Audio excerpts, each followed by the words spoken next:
There are many games that I enjoy. It happens to be that indie games tend to be one of my favorites out there. Today, I will share with you this magical experience that I call, well, everyone calls, Hollow Knight. Now, let me say something very important. Hollow Knight is best experienced blind. It is a once in a lifetime experience that I kind of wish I could relive again. The first playthrough will always be the best playthrough, just like in many games. I won't spoil any endings or anything like that, but I will cover some small things that some people might consider as a spoiler. So, minor spoiler warning? So, with that out of the way, I present to you Hollow Knight to all humans and non-humans out there, including you, Susan, and once again, I have no manager. Hollow Knight starts off with an amazing title screen, and oh gosh, this game has a god tier soundtrack. You should listen to it sometime. Like, I was never fond of music at first because I didn't understand why humans were so fixated with this stuff called music. Like, I always heard those random sounds and voice clips until I heard the Hollow Knight soundtrack. And I guess you could say it took a god tier soundtrack for me to appreciate music as an art form. After witnessing this amazing main menu, you start off by selecting your profile, and then you're greeted with an excerpt from the poem called The Elegy of Hollowness by Monomon the Teacher. It's a pretty good poem, honestly. And then, after that, we see a cutscene. We see this character who's chained up and has this battle cry or scream, and orange goop is coming everywhere over his eyes and stuff. And then we cut to our main character, walking in a desolate land and looking around as he jumps into a pit. Then we finally take control of our main character. After learning the controls for our player character and jumping off a cliff, we meet up with this character called Elderbug. And Elderbug is the only remaining citizen in the town Dirtmouth. And it's a pretty nice looking place, and with Elderbug, we get to hear that this place is all called Hollownest. It was once a magnificent kingdom that has now fallen in ruin.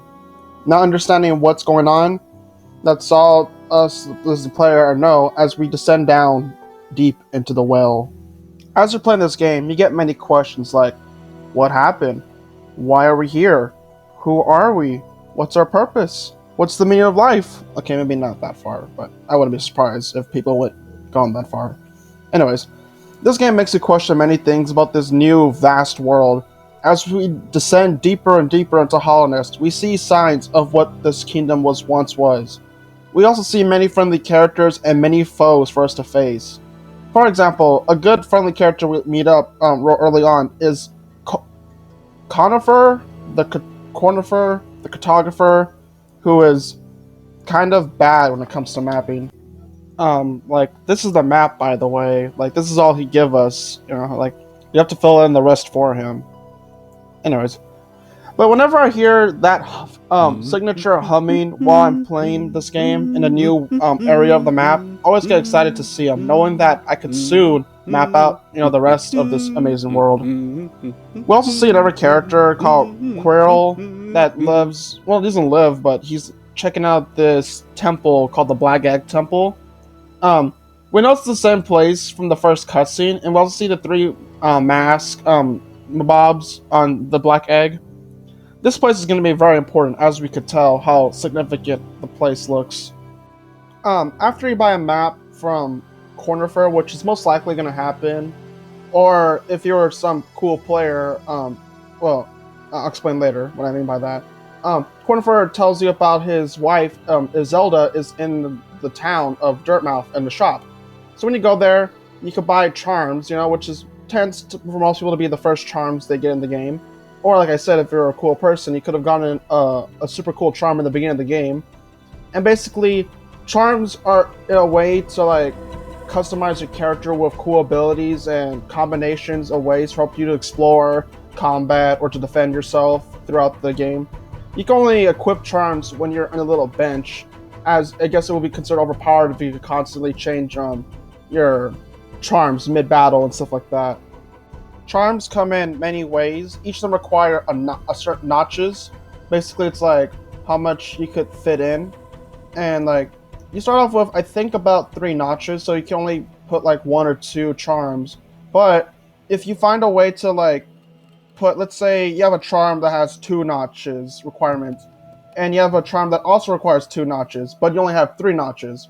So what you could do is put the first charm in, and the second charm, the game refuses you to put it in there, but if you repeatedly press the button, you soon unlock the ability Overcharm.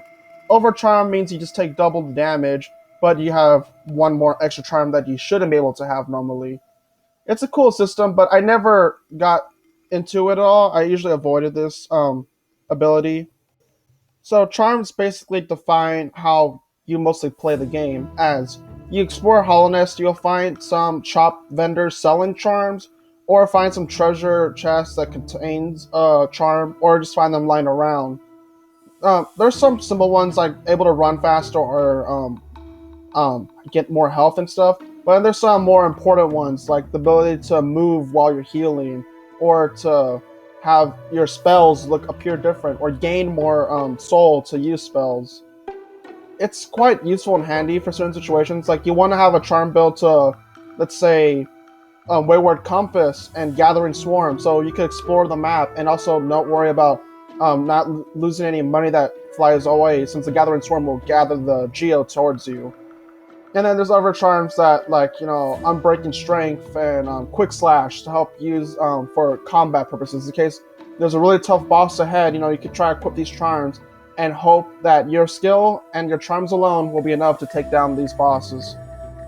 I think my favorite charm out there will probably have to be Grim Child, just because I like having a companion with me. Yeah, that's my favorite charm. As we explore Hollow Nest, we come to see these little cute little grubs in this little okay, I'm not gonna do that, no, never again. These cute little grubs that are not chained up but locked in these glass jars, and it's up to us as the player to free them. I always get excited when I find these little guys. Saving the grubs is worth it. Well, besides the idea of them being free, we also get some rewards from the Elder Grub, or I don't know, Grandpa Grub. I always call him Grandpa Grub in my mind, but I just realized that's not his name. The point is, you get rewards for doing this, like a bunch of Geo, which is the currency, or sometimes even charms and Pale Ore. It's pretty useful, actually, to rescue these grubs. So we kill a boss, or depending on most people, 2 bosses. Well, the point is, we face off against the boss, False Knight, and once we do that, we get this pathway, and we meet this cool snail shaman. He's pretty cool, and he offers us a free spell. And then this is where the game allows us to upgrade a character in ways that are not charm related. And this, however, is considered the first spell. And as well as that, throughout the game, we're going to get more movement options, nail skills, upgraded nails, and upgraded spells. It's a good sense of progression for a game like this that encourages exploring and combat. Once we get our spell, we're able to leave the Forgotten Crossroads, which is the first place that's underneath Dirtmouth. And we end up going to a place where you could actually visit earlier, but you couldn't explore due to the enemy blocking the path. But with our new sense of progression and our new beam mabob, we explore a new place that's all green and covered in plants. That is called Green Path. When we enter Green Path, we see a lot more life and a really good soundtrack to go along with it. It's quite atmospheric. We see this figure as well that's constantly jumping and running around and swinging around. And we make our way and we confront this character. She goes by the name of Hornet, and we have this epic showdown with her. During my first playthrough, Hornet was actually my first roadblock, which was kind of surprising because, like, looking this back now, like, I could take down the Hornet boss fight much easily. Like, I did a current speed run where I managed to make it to Hornet at the 40-minute mark, and I managed to speed through her fight real fast. But the Hornet boss fight is really good. The theme is good, and the character is good as well, and it's quite cool having a character that's about the similar sizes to you and may have similar abilities. And I don't know, it was a really fun fight, you know. And also, this fight's quite important because after we defeat her, she just takes off, and then we gain the new dash ability. And this is where our movement has expanded. The dash ability is quite an important ability. Like, I feel like it's probably the most used button I use, probably even more than the nail. Well, no, probably I use the nail more. In case I didn't mention it, the nail is what the bugs call the swords. Anyways, then we get interrupted by the Dreamers. They're these three beings, and they're like, "Yo, dude, don't wake us up!" And then they poof away, and then we go back to exploring. As you're playing the game, you may have noticed something. That everyone appears to be bug or bug-like in some type of way. And that is the case because in Hollow Knight, almost everyone out there, from enemies to characters, is some type of bug, insect, arachnid. I think there's a reference to a trilobite. Yeah, there is one. And also there are some exceptions to the rules. Like there's a few non-bugs. Like there's a snail. I mean, not a snail, a slug. I mean, there was going to be a snail, but they got cut out of the game. Rest in peace, unused characters. As well as also some mushroom people and some other stuff as well that are not bugs. But mostly the game's bugs. And I like it. Because I like bugs. Bugs are cool.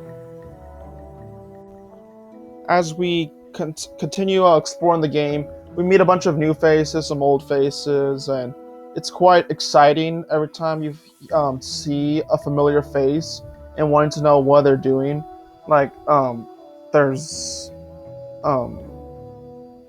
Tiso, yeah, everyone's favorite, and you know he has a pretty interesting story, you know, with an interesting conclusion to what happens to him. And also there's Quirrell. Quirrell's probably like my favorite of the bunch, and yeah, there's also one character. Oh, I'm not sure you're ready for this one. The character that I'm referring to is a character that we end up starting off by helping him, or you could just leave him to die, which then you don't get to see him anymore in the game, but why would you do that?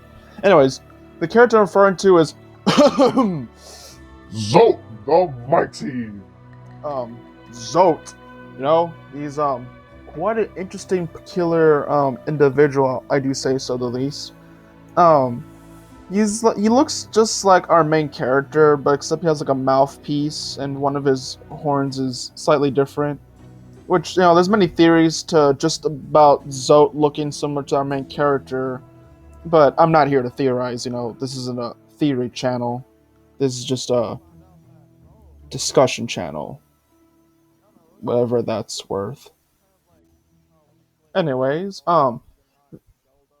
at some point in the game, we're gonna head to such an amazing place. Like, this is one of like the top 10. Well, no, maybe top 3, top 1 actually. Okay, let's go with top 1 place. The City of Tears.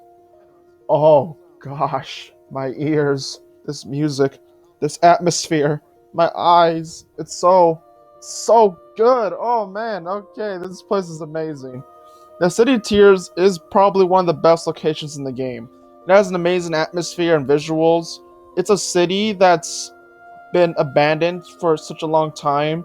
Only a few, like, I think there's like 2 residents in there, and the rest is just a bunch of mindless husk. While it's a city that always rains.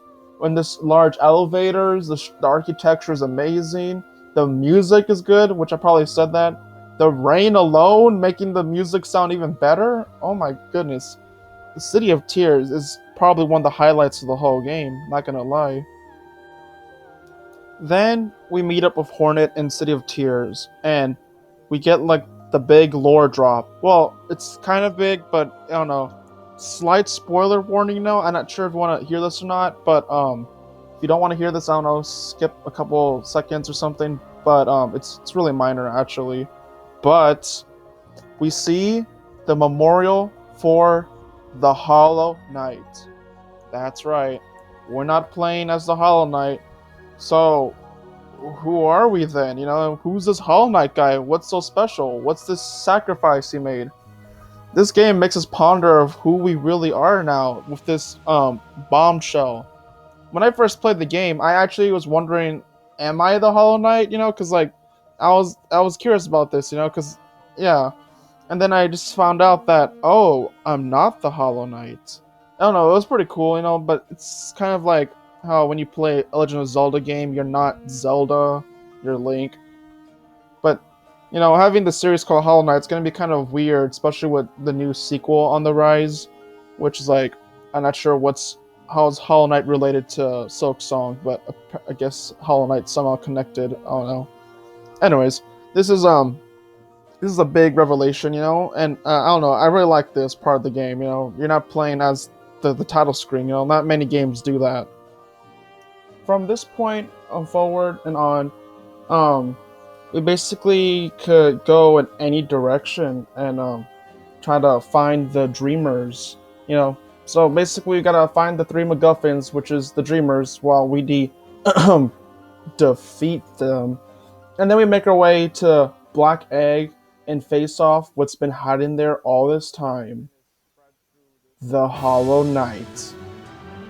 The Hollow Knight turns out to be the creature that we saw in the first cutscene, and the fight is pretty easy once you mastered it, since at some point you have to like learn the fight real quickly. You end up like speeding through the fight, as every time I fight the Hollow Knight, it takes me not that long.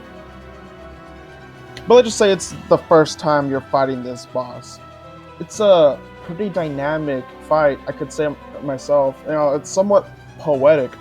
At some point in the fight, the music shifts to sadness as we see the Hollow Knight repeatedly stabbing himself, struggling to contain the infection.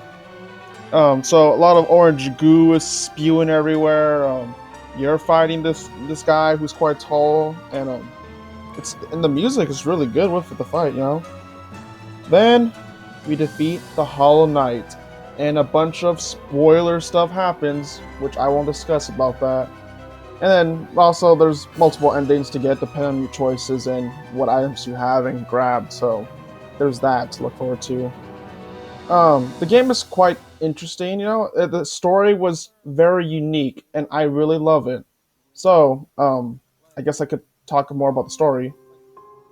So, the story of Hollow Knight, it's very interesting, I must say so myself. I'm pretty sure everyone could say it's quite interesting. For starters, I'm trying to say the most abridged version. So, you're this new bug. Well, you're not. I mean, you're something. This creature that walks in to this desolate wasteland of a kingdom that was once quite grand, and you find out about this infection as you see it spread and corrupt other people, and you save like two people from this corruption. And also, there's a character that we see like slowly become corrupted and see how it affects every bugs. Then we talk to this one NPC and learn about the infection is spread through this being, and like how everyone sees pure light, and they're like it's like a hive mind. And it's pretty interesting because most storytelling, light usually represents good, but in this game it represents like no free will, total control of you, and I kind of like this. It's pretty interesting. And then they introduced this dynamic between the void versus the light, which the void isn't seen as a good thing, but it's not seen as a bad thing either. And so we have this cool, epic dance between shadows and lights fighting each other. And I really like the story for that. It's pretty interesting. Not many storytelling has gone that route, and I commend that for the game. And I don't know, it's pretty cool and stuff. Like you can see like how bugs in real life they're attracted to light. Like they go in this weird glance mode where they're attracted to light. Even if it kills them. But I don't know. That's just a thing that's kind of like theory territory. I don't think it means that, but it could mean that. Just I don't do theories for a reason. Yeah, I don't do theories. Yeah. Another prevalent theme in this game is dreams. Like, um, like there's a item you get called the Dream Knell, which allows you to go into dreams of other enemies, NPCs, and read thoughts as well of certain characters. It's pretty cool. Originally, you were able to go to every NPC's dream world, and like Elderbug would have had like a younger Elderbug he could talk to in his dream world, which is quite understanding why they couldn't do it, because apparently it would have been challenging because each of them was gonna be like a mini dungeon or something like that. I can't recall it, but like that would have been a lot since there's a lot of NPCs. Well, I'm okay with it not being there, but I like the idea that we could, read people's minds with the Dream Nail, as well as that you can use the Dream Nail to attack ghosts, and yeah, there's ghosts in the game which are kind of alive because of dreams. They have dream essence, and also there's dreamers. We gotta wake them up by using the Dream Nail to wake them up, which is pretty cool as well. And basically, like the infection spreads through dreams, so it's kind of cool. And when talking about dreams, you would assume about, what about nightmares? And well, there is something related to nightmares. Apparently, it was there's a dream realm, we go into, but apparently it was fused with the nightmare realm. But at some point, there was a split that happens, and yeah, the nightmare realm. It's pretty cool actually, because we do visit the nightmare realm for something special. Now, the team of Team Cherry, they've done something unthinkable, unfathomable. They included free content as in the game. Yeah, can't believe it, man. Added more quality of life changes, and as well as that, more content to play with. How dare they do such a thing? I'm joking, of course. This is amazing. Team Cherry, I'm praising you. Thank you. So there's the Hidden Dreams content, which adds 2 tough bosses, which, oh my, I'm gonna get PTSD just thinking about those bosses. Like, one of them I defeated, it took me a while to master it, but I think I just got real lucky with it.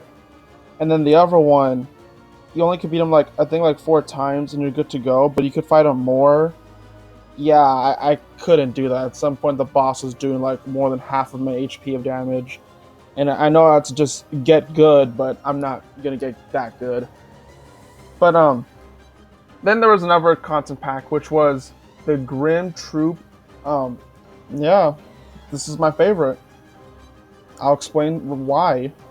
The Grim Troop content pack, which I'll just call them DLCs because that's much easier to say. The Grim Troop DLC is honestly my favorite DLC pack. Yeah, it's my favorite. I was debating between that one or the last one. But what the Grim Troop DLC adds is basically like, at some point in your adventure, you could find this lantern that you gotta activate by dream nailing a dead bug, and it releases like this red dream catcher essence, because dreams are usually represented by these little purple essence of dream catchers, but these are red.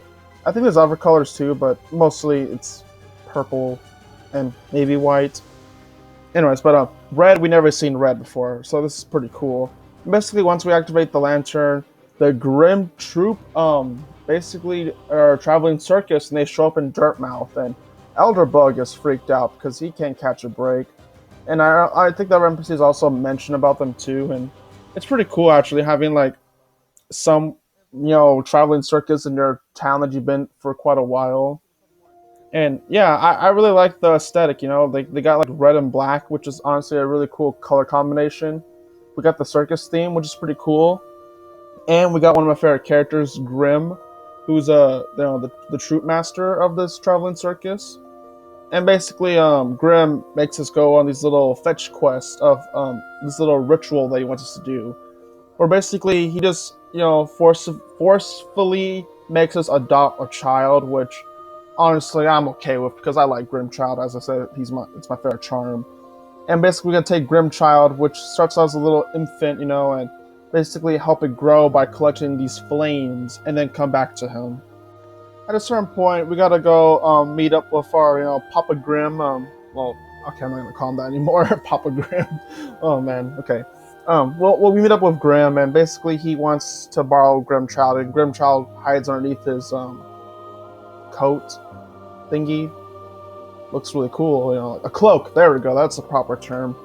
So like he, hides underneath his cloak, and then Then basically we perform, an amazing dance, a dance between shadow and flame, a boss fight. And honestly, this is a really well crafted boss fight.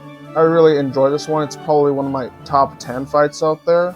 I remember when I first started off with the fight, this was like a fight that took forever for me to fight because like back then I was like a newbie, at Hollow Knight. Now I do this fight for fun just because I love this one a lot. And the fight starts off where Grim bows down, and you could choose to smack him or wait for him to stop bowing. If you smack him, it's pretty funny because he gets all triggered all of a sudden as like he screams at you in front of your face, and then he goes into his little pufferfish mode, which is like where he becomes like a ball of spikes that he can't really hurt unless you use like spells on him, and he disperses a bunch of fireballs he must dodge. And as well as that, every time he goes in his little pufferfish mode, the music becomes more intense. We hear guitars chanting. It sounds more cooler than normally. Oh yeah, did I mention the Grim theme is my favorite theme? It's really cool, man. Honestly, if it's the fight, the aesthetic, and everything, like we really are performing this epic show. Like it's really cool. And Grim has a bunch of attacks like fire bats, scattering into a bunch of little bats, and then assembling. And when he does that, like this little drum that's repeatedly tapping real fast, like in the circus, and the crowd cheers when he reassembles himself. And he has, like I said, spikes, and he also does like uppercuts, dash attacks, fireballs in the air, or fire bats, fire. He loves fire, man. Yeah, it was a pretty fun fight, And after you defeat him, like, he bows down to respect, and then you get a cool charm notch, which is pretty awesome item to get, honestly. Also, Grim Child evolves one more time. Yeah, you could. I forgot to mention that. Yeah, you get your Grim Child back. He's not gone forever. That would be sad. You then go flame hunting one last time, and then at some point you're presented with the choice to either stop the cycle of Grim reincarnating himself in this endless cycle by banishing the Grim troop, or continue on the ritual and the ritual, continue it.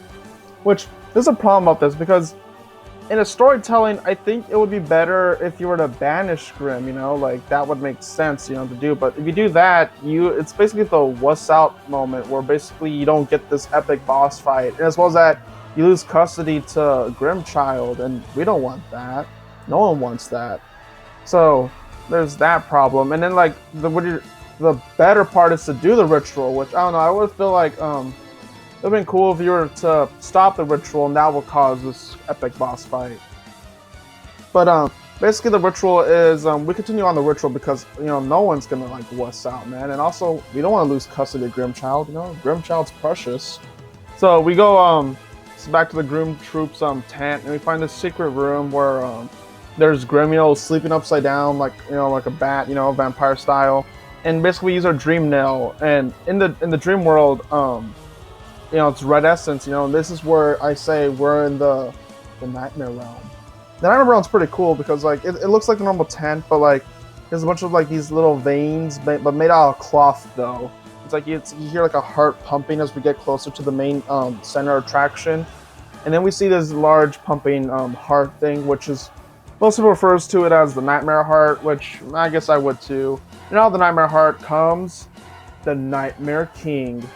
Nightmare King Grim is a really cool fight. Like he's one of the few bosses that has a full title screen for a boss fight, and I like this fight a lot. Actually, it's pretty good. Nightmare King Grim is like a fight that, oh man, that just took forever for me to do. Like, I think like this is the boss that I was gonna say it prompted me to get everything, but no, I already had everything. So it's like it was just a matter of me getting good. And I remember practicing this fight, and then getting excited once because I figured out like how there's like you could tell when you're like in the next phase based on how many times it goes pufferfish mode. And then like towards the final phase, like the heart's beating real loud and like the chanting's nonstop. And the Nightmare King Grim's theme is good. It's basically a continuation of the continuation of Grim's theme. which some people actually have combined the two themes into one as one complete theme, which is pretty nice and all, but I still prefer the Grimm theme better. I don't know. It felt so cool when I first beat Nightmare King Grimm. I was like, shouting joy, in glee. I was excited. I finally took down I don't know. I feel like he was like the true major roadblock. Like Hornet was technically my first roadblock, but like it was a roadblock that wasn't too hard to overcome. Nightmare King Grimm though, oof, oh man, that took a long time. It felt satisfying. Like the fight's really good. Like I could still fight Nightmare King Grimm, but it's not like me guaranteed to beat him. I still need to get good and practice him some more. But it's a fun fight. I do like to hop in once in a while to do, and yeah, I really enjoyed the fight. I won't say what happens afterwards. Okay, you get better Grimchild. Grimchild's like the best now. I mean, he's not strong, but like I love Grimchild. Grimchild. We're BFFs. We're the bros, and like I like to take him on the journeys. I even take him on to the final Pantheon, which I know most people don't say that's a good idea, but yeah, I'll explain what Pantheons are later. There's a bunch of things I haven't talked about. Like I would like to discuss, but I feel like you guys should discover this on your own. There's like Coliseum of Fools, ghost fights, part 2 to some boss fights and stuff like that. I want you to find that on your own. But there's one thing I would like to talk about. So somewhere in the game, you go visit this one place, which we're not going to talk about because it's a fun platforming segment, but I enjoyed it a lot. I had to do it twice because I wanted to read a lore tablet thingy, which, I don't know, it wasn't too hard. But what I want to talk about is the Path of Pain. Sorry, I'm just getting some PTSD right here. The Path of Pain is a very challenging platforming segment, and it's something that I don't know if I want to do again. Maybe someday, but not now. The Path of Pain, it's a really hard, challenging platforming segment that gives you a lot of soul, and they play an amazing theme that's also used in the Hollow Knight boss fight, but this is like the sadness part theme. I don't know, it's kind of depressing vibes you get from this. Like, I don't know, it's like you're enduring pain. This whole challenge was pain. I remember because like I play Hollow Knight on the Nintendo Switch, and like I put the Switch on sleep mode, right? Because I couldn't there's no save and quit option where you can just log back in, to where you left off. And I made a good chunk into the Path of Pain. And there was this one segment. It was the final platforming segment that made my Switch a hostage for 4 days. I remember when my friends would come over and they'll ask if they could play Smash Bros. I'm like, oh, sorry, I can't. I'm stuck in the Path of Pain. And the next day they're like, oh, so are you ready to play some Smash Bros? I'm like, nope. And they were just watching me, and then one of them tried to help out because he played Hollow Knight, but he was just really surprised of how many abilities you get in the game, so he couldn't do it either. But I remember that golden feeling when I made it through. Like this little, you gotta go through this tight little squeeze, and you gotta make sure you don't touch the walls, and then boom, you're in. And then there's like 2 enemies that want to fight you, which was kind of stressful, but I was like, I could take these on, which I did. And then I finally beat the Path of Pain. Was it worth it? I guess. You get this cool little lore tidbit, which honestly did, pull my heartstrings a bit. It was pretty cool. I won't tell you what it is though, because you gotta do it yourself, or be like one of those douches out there that just search it up just to find out what it was, and then you end up not doing the Path of Pain. I don't know. I would say only real gamers do the Path of Pain. Yeah, Path of Pain. There's this final content pack which is called God Master. It's gonna be Gods in Glory, but apparently that was copyrighted, so they went with God Master. And oh lord, God Master, it's so good, man. Like you could change the menu, and I have my menu set to Godmaster now because like, man, it's just so good. It's like the color theme is like gold, ish. Yeah, gold sounds about right. And basically, Godmaster, you go inside this God Seeker's dreams. Like basically, she first they don't like you because they're like calling you a cringer and stuff, but then they realize your potential and they allow you to go into their dreams. The God Seekers are this person or a bunch of individuals. I'm not too sure, like a hive mind, but in one body, where basically they're seeking out a new god because their old gods abandoned them. And it's basically a place where you could refight all your bosses and do these things called pantheons. Pantheons are basically boss gauntlets that challenge you in creative ways. Well, it's not really creative at first, but there's some new bosses exclusive to Godhome. And there's the first three pantheons. They're pretty fun and all. Then there's the fourth pantheon, and oh boy, that final boss inside the fourth pantheon. Oh my goodness! I remember. I'm not gonna tell you what it is, but like it was super cool and all. It didn't take me as long as Nightmare King Grim, even though I do agree the boss is harder than Nightmare King Grim. I don't know. I love the theme aesthetic to the whole fight. It's really nice and common, surprisingly. And then there's the fifth pantheon. Oh, the fifth pantheon.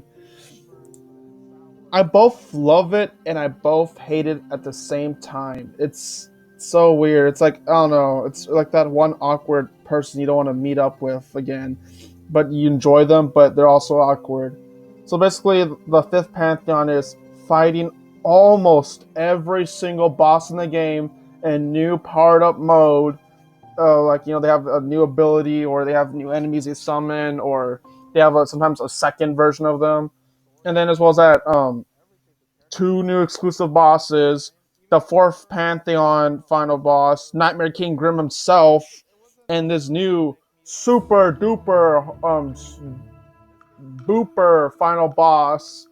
And oh man, yeah, I haven't beaten this Pantheon yet. Yeah, I'm surprised. Yeah, surprise! I haven't beaten this. I want to someday, but apparently you don't need to do this for 112% completion. Oh yeah, that's right. I 112% the game, which is the highest rating you can get for completion's sake. And honestly, when I found out that I already was 112% and I was doing the fifth Pantheon for such a long time, I kind of want to bang my head. But basically, I just went to the Hollow Knight and did the default ending-ish. Well, it wasn't a default ending, but the Sealed Siblings ending. There you go, that's the one I did. Just to get my 112% achievement. That felt good. I don't know, I will return, to complete the 5th Pantheon. And perhaps the 5th Pantheon with all the bindings on, because the bindings make it more fun. It makes it more challenging for each Pantheon. But he's never attempted with the 5th Pantheon because, yikes! I don't know, kind of like, it's like if you're enjoying this amazing, tasty fruit, but then the 5th Pantheon is like the sour, rotten bit. It's mushy and tasty at first, but then it's sour and yucky. So then you're like debating if you still want to eat it or not. People do that, right? Humans, we eat the rotten parts of fruit. I hope that's not just me. I think that's just me. Hollow Knight will always be this special game to me. It's honestly like, oh man, it's like, I don't know, if I were to do a top 10 list, I am confident that it would make it in there. It had a visual appeal, sound appeal, story appeal, everything. The characters were great. I had a fun time, even though there were like a few sour moments. It wasn't enough to make me like warrant the game of being bad. This game is like one of the few games where I could confidently say it's art, and I cannot say that for many games out there. I could say Hollow Knight is art, and I'm pretty sure a lot of people will agree with this. There's a lot of ways you can play this game. People like to speed run it, or even play the Steel Soul mode, where basically you only get one life, which is pretty fun actually. You should try it sometime. And it's a game that I probably will still play, even though, like, I don't know, I could see myself, doing multiple playthroughs, as I do find speedrunning to Hornet pretty fun. I might, I don't know, speedrun to beat the whole game. You know, it's pretty fun. It's that enjoyable. The platforming's good. The combat's good. The aesthetics are good. The themes are good. Yeah, I'm practically praising it at this point. You know, um, the game's really good. I highly recommend for any newcomers to play this game. It's like out in many systems at the moment. And as well as that, we're soon gonna get a sequel to this game, Hollow Knight Silk Song, where we get to play as Hornets, and this looks fun. Like just, oh my goodness, it's just a it's I don't know. I'm sorry, I'm like geeking out, but like I don't know. I love the Hollow Knight franchise, and I hope you guys all do too. With that said, I could show you the exit to the basement. The exit's behind you right now. No, it's behind you. Anyways, I bid you all farewell. Make sure you have a groovy day, and remember, try Hollow Knight. It's a real fun game. Please, man, I'm begging you. Anyways, that is all. Goodbye.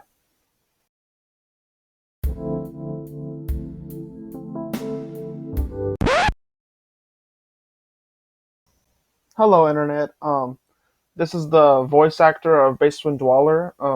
I could go by the name of Elias. As you look at my Twitter, it's called at Joycon Elias. Would like to change it to Basement Dweller, but I gotta go with what goes.